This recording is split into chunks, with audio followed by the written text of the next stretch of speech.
I might be jumping ahead on this one, but that was a factor in one of our other schemes, which is currently in our land supply, which is proposing to provide specialist dementia and nursing care. All right. Now, in your proof, you identify at 7.2 a surplus currently of 100 bed spaces. And just so that I've understood, you've derived that from applying the occupation rate of 86% which you got from Essex County to the total number of bed spaces in the county. That's correct. 727, yes. Yeah.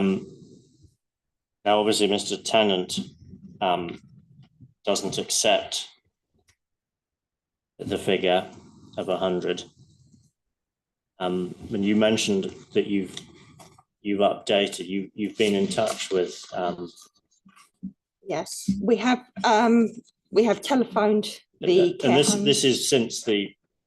Since the rebuttal. Yeah, so obviously this isn't something which is put in evidence yet. No. Okay, so you, just explain what you did. You rang. One of my colleagues rang the care homes that are operating in Basildon Borough. All of them? Yes. Yeah. Though I believe in one case we weren't able to get a response. And this was on the 30th of November. Right. And at that time, found 60 empty beds, not including any beds that were currently being moved into. Well, so they were temporarily empty with intended occupant, or being used as respite, or temporarily out of commission. Okay.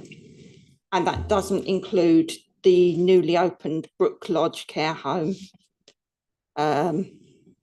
which had all 66 beds currently still available, but our view is that's an unusual circumstance, but the care home has literally just opened a couple of weeks ago. Oh, I see. So you excluded that because it's brand new. Yes, it will skew the figures. It would have skewed the figures, I think. I see. So you contacted all but one, and you excluded Brook Lodge. Yes, that's correct. All right, and the number of vacancies, according to your 60, you say, so it's come down from the 100 you put in your proof.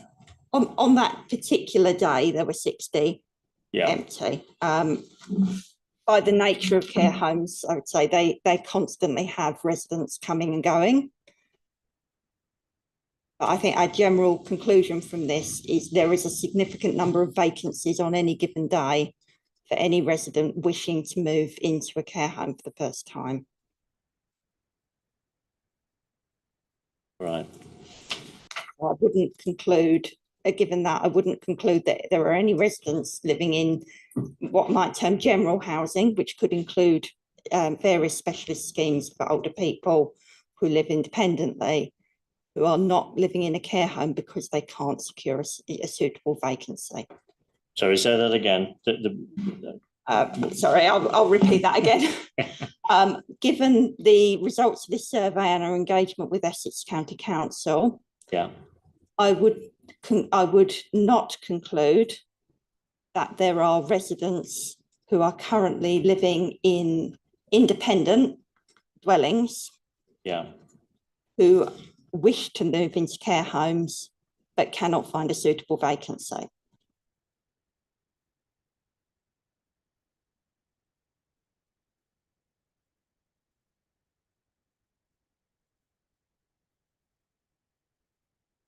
Yeah, I mean, that's the position in your proof, and you've updated the survey, and it's still the position. Now, obviously, and this is quite a central difference between yourself and Mr. Tennant. He doesn't accept that vacancies, as you have identified, speak of weakness in demand.